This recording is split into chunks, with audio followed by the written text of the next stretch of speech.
I got the mic on. You got the mic on? Yep.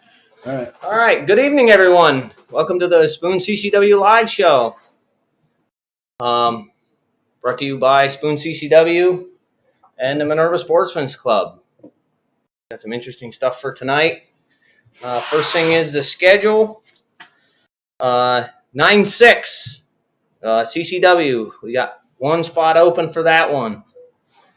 9-19, 10 spots left. 9-20, 10 spots left. 9-12, 9-13, defensive pistol 2-day. How many spots we got left open for that one? A couple? Two spots open for that one. 2 or 3. Yeah. Like it says, that one's a 2-day course. You need 300-400 rounds of ammunition for that one. It's a good one. Get you up moving, kind of go above and beyond a lot of other stuff. A lot of shooting on the move, barrier work, a lot of information thrown at you. So, looking to hone in on some of your skills, then go ahead, sign up for that one. Phone ringing. 8:29, 8:30 is also the pistol instructor. It is another 2-day course. That's it for the lot. That's it for the moment. For the moment. We do have some stuff scheduled out in October and actually November too. So yeah, that's the schedule. That's the closest stuff coming. Go to SphonsCCW.com. The full list of our schedule is on there. If you're looking to schedule a little further out, everybody's got time constraints. If you want to get signed up for a class, like I said, our schedule's all the way out in through November, I think December on the website. Yeah. So again, that's SphonsCCW.com. If you want to go before that, don't wait, because they fill up really fast. Yep. Yes, they do. So if you figure out a class that you think you'd like to take, you better get on the website, get in the store, and get signed up for it, because they do fill up fast. Wow, can't talk. All righty.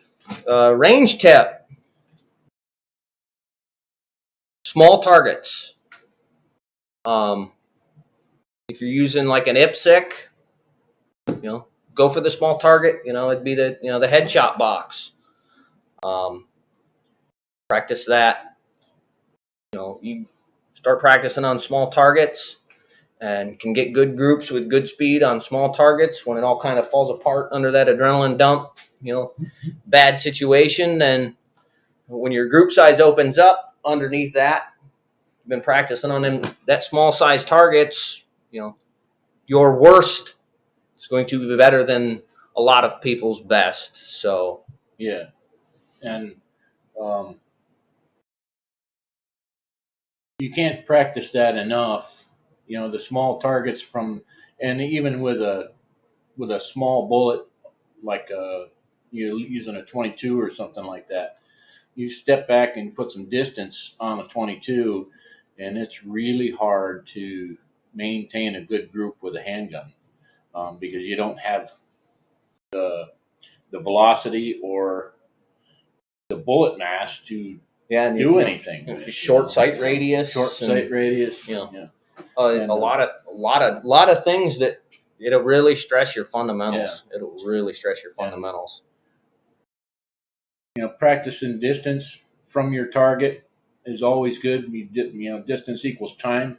If you get assaulted, you need all the time you can get. We've seen that here multiple times on the videos we play every week.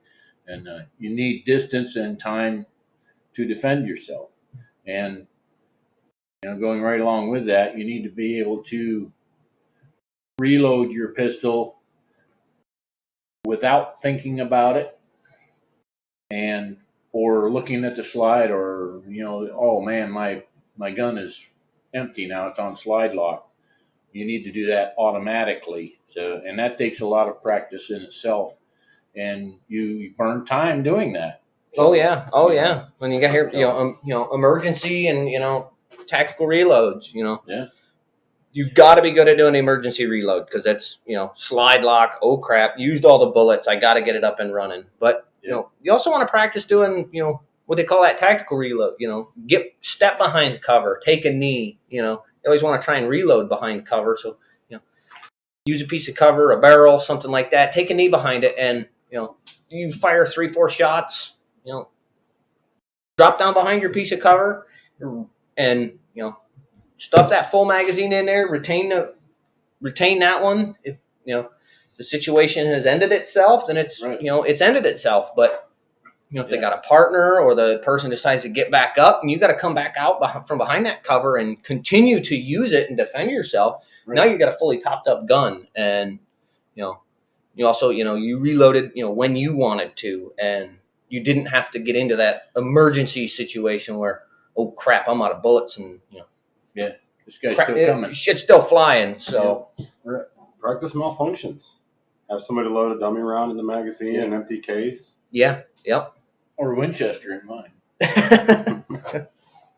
As we've said from time and time again, you need to practice with not only your carry ammo, but you need to practice with you need to practice and train out there with your equipment. And like he said, he knows that Winchester ammunition in his in one of his pistols is just not going to work. I know my 140 cal pistol, I know Perfecta ammo is not going to work, and better to learn that now than when you really need it. Well, like that spear stuff that Jason's been shooting in his 40, rips the rim right off the case. Ripping rims right off the cases, and now as far as training ammo, it's it gets aggravating, but doing some malfunction clearance and oh crap, but better to learn that now than when you really need it. Yeah, and you learn how to handle that and be able to train yourself to it.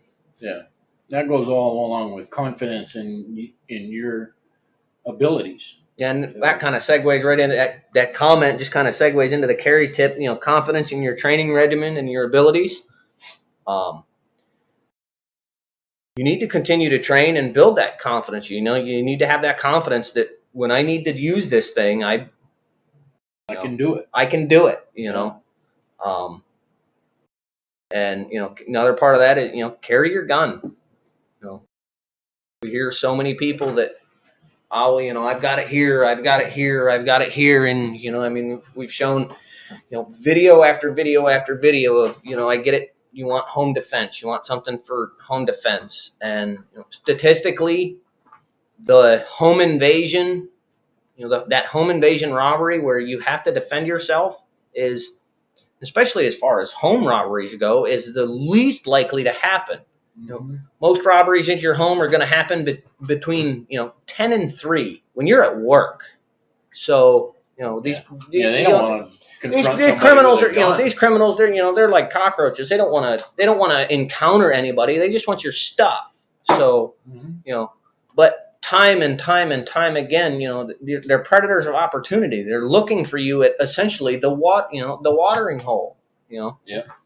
Lions on the Serengeti, they're going to track their prey. They're going to watch them. They're going to find out when they're not paying attention. They're going to pick the one they think is the weakest, and they're going to go right after them. And these criminals that want to do you harm are going to they have the same mentality as that. And out in public where you're vulnerable and by yourself, you're not in your castle, you're not in your defensive space. All them things, they got so many more advantages, and they've already picked the layout of how they want to ambush you. Where your home.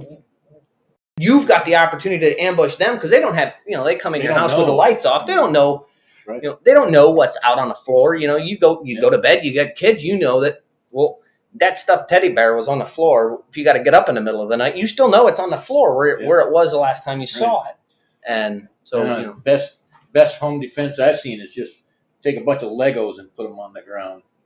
Oh, yeah, it'd be like landing. Ow, ow, ow, ow, ow, ow.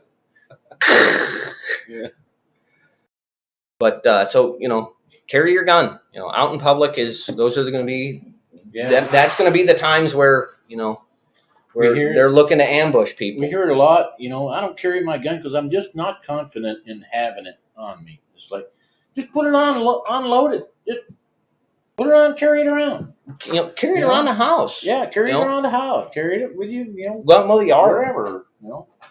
And So you know it's there, and then as you get a little more confident with it, you can use it as dry fire as targets and whatever that in your zone wherever you're at, and don't point it at anybody, but Nice. you can still do that. So We got a video here today. that goes right along in here. Carry your gun, then pay attention to what you're doing. On this video here. Guys wandering around in the park going, ah, you stupid thing. Maybe we got a video. Huh? Load it. Right there, screen.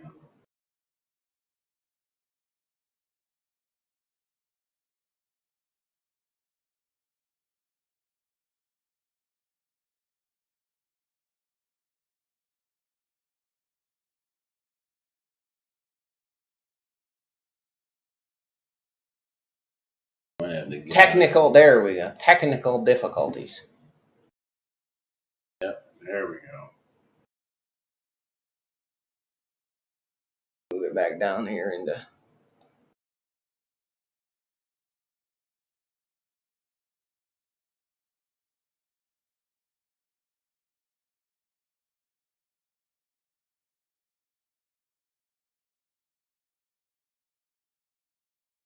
These guys are moving around quite a lot.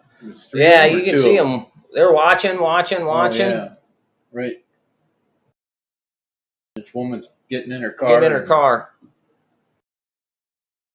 One taking the cart. One's watching her.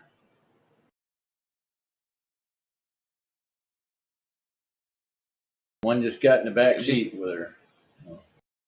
Opened the door and got in the back seat. Yep.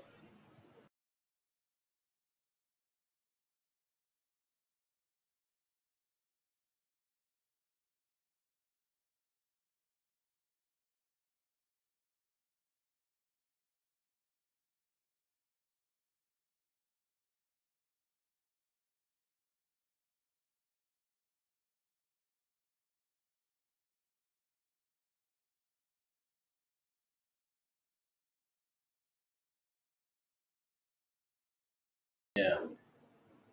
This one a long time ago, them guys were wandering around. Just, I mean, you can see it in the video. If that doesn't make you feel, just kind of make you feel fuzzy, them guys are just wandering around, looking around, seeing who's watching. Yep. They're setting an ambush up, and she wasn't paying attention, wasn't watching them. The guy went, Fell right into it. fell right into that trap. Wasn't There you paying go. attention. You got kidnapped now. Now they're driving away. That's scary. That's scary stuff. You got to keep your head on a swivel. You got to keep looking around, looking for them people. You see a bunch of people hanging around. She could have went. I'll just go right back in the store. Yeah. Go right back in the store. Leave. Go right back in the store. Wait for them to leave, or go back in the store. Call the cops. You got to pay attention. You got to keep your head up. When you're going out to your car. She looked like when she was coming out to her car, she had her, her head was down. She was paying attention to, the stuff going on in her shopping cart. Yeah. And, these guys, she's putting groceries in the car, and the guys, the one guy that got in the back seat was way too close for somebody to not. Yeah. What are you doing, buddy? We've said this before. On the inside of my car, you better turn around and leave right now. Get loud, get vocal. What are you doing? What are you doing? Yep.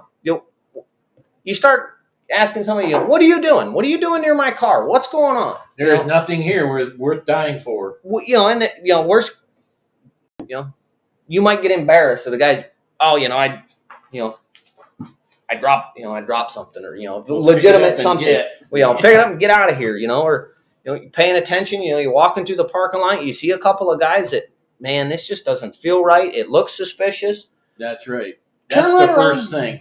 Once you come out of the store and you see something that doesn't look right, is suspicious, just turn right around and go back inside. Yeah, go right back in the store. Grab a cell phone, grab the store manager, and say, hey, there's a couple of guys out there that just it looks suspicious. Right. And, can you call the cops? If you don't have a cell phone on you, which is, how often does that happen anymore these days? But, You know, Right. call the police department. Tell them, hey, there's a couple of suspicious guys. They'll send somebody down. Yeah. And have a chat. You know, worst case scenario is the guy comes down, has a chat with them, irregardless of whether they had ill intent or not. They're going to sit down. They're going to have a chat, and you can go on your merry way. You can now come out of the store, get in your car, and leave while he's having a chat with them. Right. And you're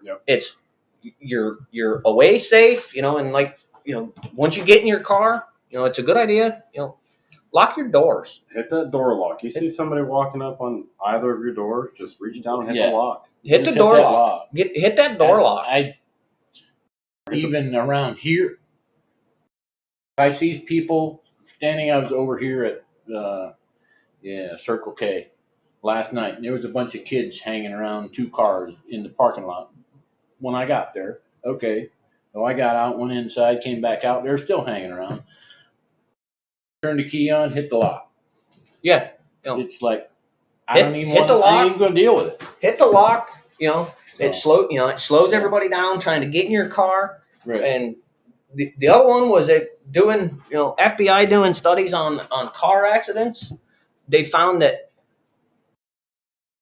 your car in a major car accident is 3 times more likely to have one of the doors come open, and you get more seriously injured because of that. Because once the doors are open, your car loses structural integrity.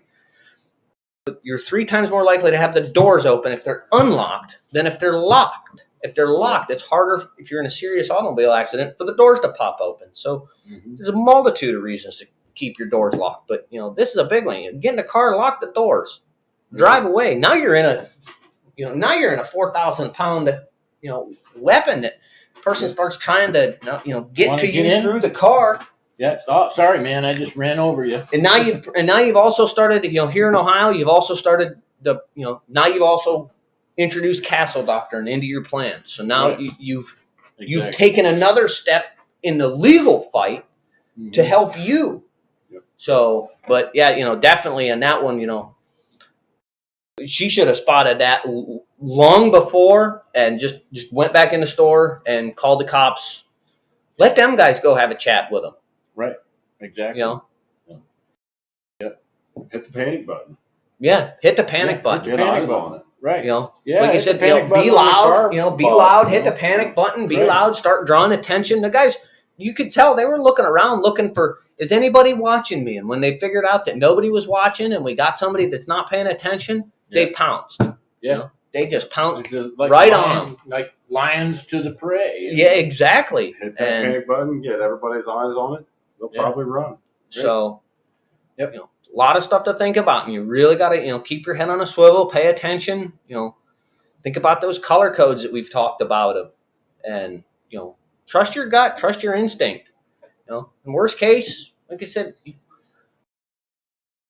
call the police department. You can call them. You can call the non-emergency line. And they'll send an officer down. Me and my wife have done it. Done it at Sam's Club. Got a guy suspicious. Got a phone to his ear, not talking, but wandering around the parking lot with a phone to his ear, and wandering all over and looking underneath cars like he's acting like he's looking for something.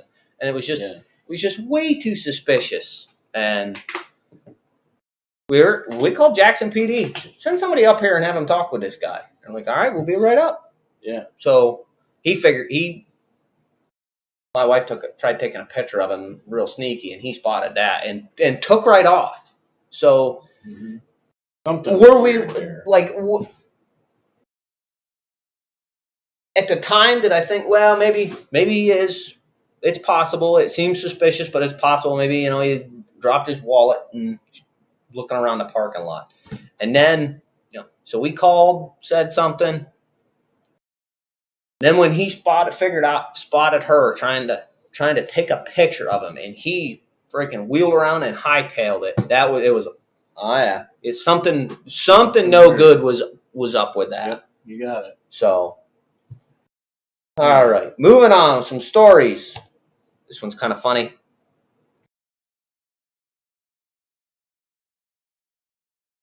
McDill EODs remove French air-to-air missile from Florida airport. Okay. Not every day that the bomb disposal team from MacDill Air Force Base gets called out to deal with a French air-to-air missile. Last Friday was no ordinary day. Members of the 6th EOD team were called out to Lakeland Linder International Airport Friday after it was shut down in the wake of the discovery of the missile, which had been delivered to Draken International, based at the airport. Draken has a fleet of about 150 former military aircraft it contracts out to help train current military pilots. Our EOD team went out and secured the missile, Air Force First Lieutenant Brandon Hanner, spokesman for the 6th Air Refueling Wing, told Military Times. It was live but unarmed. Hanner said that he was told the missile was like having a gun with a bullet in a chamber but the safety on. Someone would have to arm the missile to fire it. Draken officials tell Military Times that in the process of evaluating shipments to Draken International's Lakeland facility, its team discovered an object with questionable markings, indicating it may be explosive.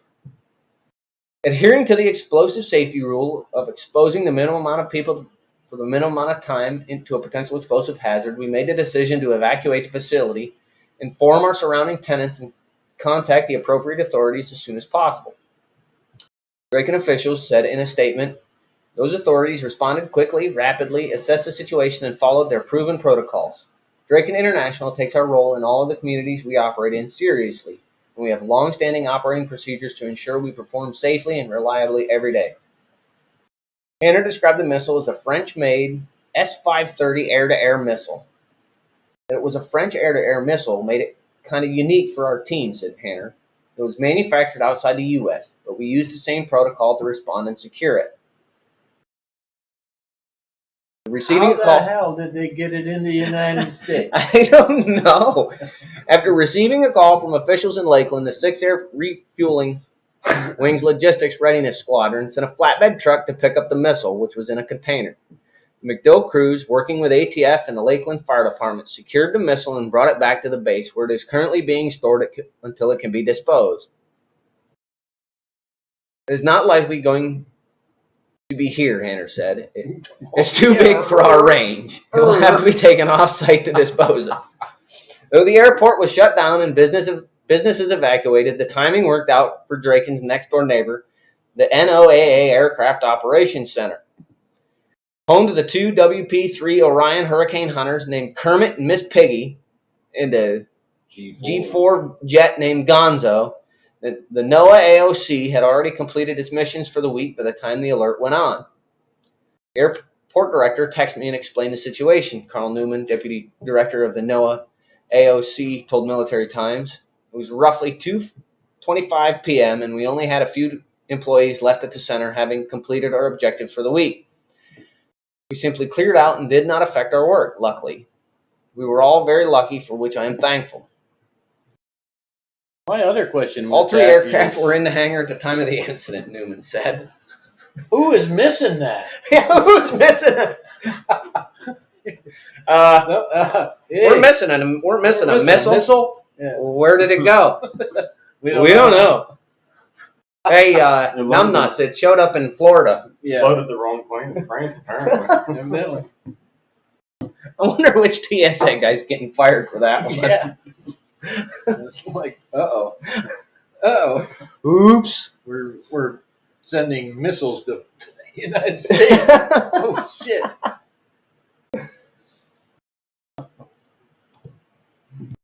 All right. This one's from Law Enforcement Today. Man opens fire on state troopers while trying to avoid arrest. Manages to accidentally shoot and kill himself. I read this. I read this one earlier. I still don't. Not quite sure how. A Virginia man who fired shots at state troopers in an attempt to avoid arrest instead hit and killed himself. In the morning hours of August 13th, in an interview with local news outlet 13 News Now, a Virginia State Police spokesman identified the man as 23-year-old Coleman Lamar Sample. In an earlier press release, state police said the shooting happened in Virginia Beach just after 10 p.m. Wednesday night, August 12th, when a trooper tried to stop Sample for driving recklessly on westbound I-264. Police reportedly clocked Sample going 92 miles an hour in a 55 zone. When he tried to pull him over, they said he refused to stop his car. Instead, Coleman led troopers off I-264 onto Military Highway and then back onto the interstate. From there, he reportedly sped into the parking lot of an apartment complex and hit a car. That's where state troopers say Coleman then got out and tried to take off on foot. He did not get far before troopers caught up to him. When they tried to make the arrest, he allegedly pulled a gun and started firing. Police said one of the bullets hit him and he died at the scene. Renters at the apartment complex described the moments after the gunfire ended and the scene went silent. I didn't hear any struggle, so when I heard the last shot, he got completely quiet. Like there was no yelling. I didn't hear like any back and forth, put your hands up, drop your weapon. It was at least the third time this year a traffic stop or an attempted arrest escalated to gunfire in the coastal city. Local news station WTKR reported in February on a deadly officer-involved shooting. Virginia Beach Police, U.S. Marshals, and Montgomery County, Maryland Police Department were working together to arrest a fugitive wanted for a 1992 murder in Maryland. Virginia Beach Police said the wanted man pulled a handgun and officers fired in response. The man was pronounced dead at the scene.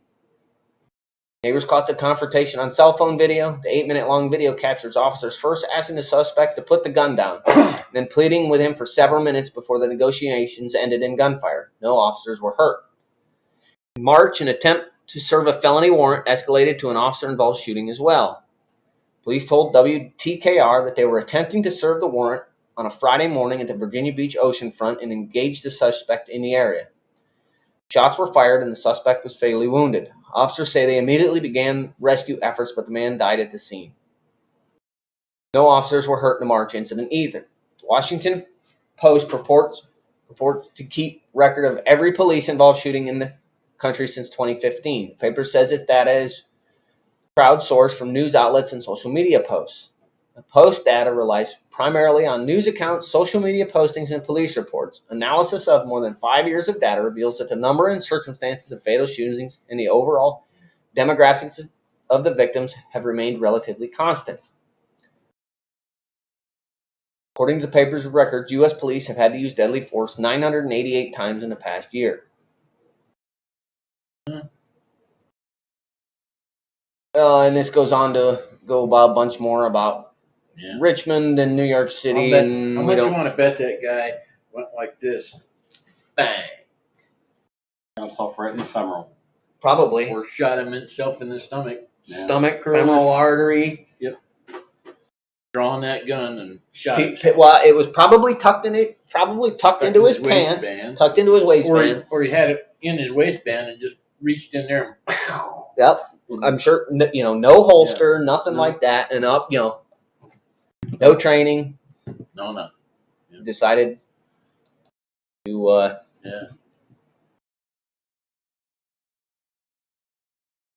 Judge to child rapist. I would not want to have your soul.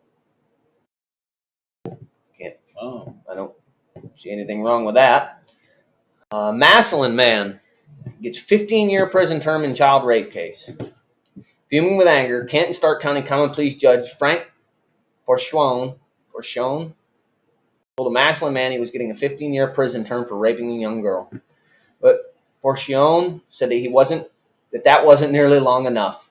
Let me be clear, he said at Monday's hearing as his voice reached a crescendo. If I could give you 100 years, I'd give you 100 years. Forshone said he accepted the plea agreement reached between Chad M. Parsons, 35, and the Stark County Prosecutor's Office because it spared the victim from the trauma of testifying in court. Parsons pleaded guilty to rape, sexual battery, and gross sexual imposition. I don't even think you can imagine how miserable they are going to be, Forshone said of the 15 years in prison, and that's exactly what you deserve. Sexual assaults occurred in 2019 and 2020, according to court records filed by the prosecutor's office. Parsons admitted to the crimes during a police interview, court records said. Forshone gave the maximum 11 years on the first-degree felony rape charge. Another 4 years was given for sexual battery. The gross sexual imposition count merged with the rape charge for sentencing purposes. Do you know what you've done to the victim? He chided Parsons. I would not want to have your soul, he added. I'm not going to say anything more because I'm afraid of what I'm going to say. I'm that angry. Parsons will also be a lifetime sex offender registrant upon release from prison. Rochon called the case the worst thing I've ever seen before ordering Parsons to be let out of the courtroom by sheriff's deputies. And Public hanging. yeah, Better. Yeah. I don't disagree with the judge. It should be 100. It should be 100 years. Yeah. Not 100 years, about 12 minutes. Okay, we're off to products of the week. We got some of these in this week. Trail cameras. We got some Primos, a couple other different brands. Some stealth cams. A couple of other ones. Right. This one particular one happens to be a 16 megapixel, 100-foot night range. They come with batteries. I don't remember if this one comes with batteries or not. Some come with batteries and a SD card. Some of them don't. 1 second recovery rate, 720 HP video and time lapse. Right. We got 7 or 8 in stock. If you're looking for a trail camera, 0.3 second trigger speed. Yeah, it's pretty good products. And, it's a Generation 203. It's the blackout version. Yeah. Got several of them. Range anywhere from 60 some bucks to that one's 100. This one's 110. Yeah. Right. But you use a lot of trail cameras, so great thing if looking to get a little edge on some game. It's getting to be deer season, so another month. Another month is going to be bow season, so they're going to start. They're going to be up. They're going to be moving. They're going to start really moving around, and as the weather starts cooling off, we start getting into fall. You're going to want them. Want to see a bunch of pictures. You can also use them.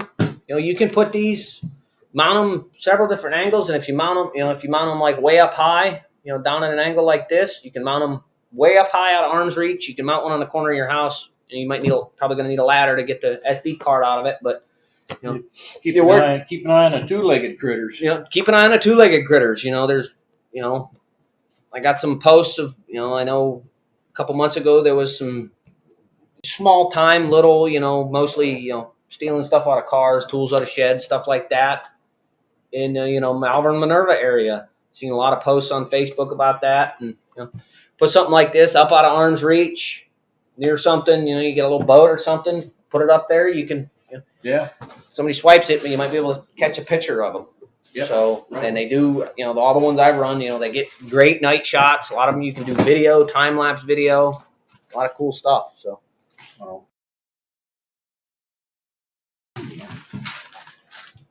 Next thing we got the single burner folding stove. This is a backpack stove. It's got we'll leave it in the packet, but it's flat like that when it packs up, and then it unfolds in the back. You can see kind of all the little flaps. It unfolds, opens up, and it stands up, and it's about this tall or so. Yeah. We got methanol for the fuel. We also have fuel tabs.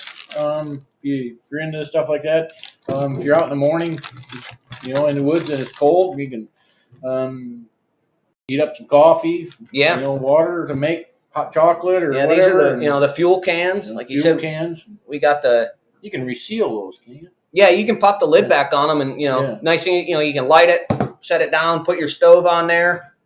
And heat up a cup of coffee, heat up a snack, get something warm to eat, and then just flop the lid back over it, put it out, and this stove will fit that can underneath of it, right? And set up. And you can use them alcohol tabs. You can even if you want to build a little fire underneath that little stove. You got something to set your little pot on.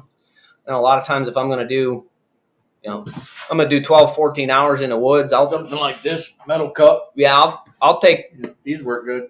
I'll take some ramens and. Well, I'll tell you, I'll pack up what Tracy just canned up some venison chili for me for hunting season. Carry slip a quart jar of that in my pack and a little alcohol stove.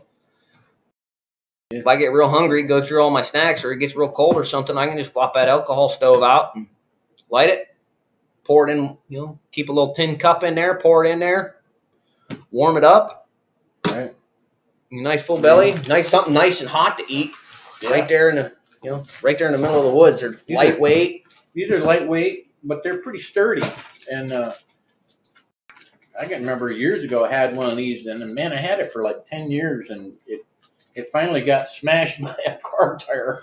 Yeah, I drove on it, but I think that pretty good. Those style of folding stoves will actually hold. They'll support a cast iron skillet on them. Yeah, they will. Fry up breakfast while you're pretty heavy duty, going away. Still light enough so you can put it in the backpack and not worry too much about it.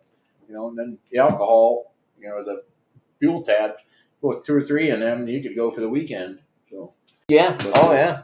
So that's what we got. So looking for any of that kind of stuff, come on in. Yep.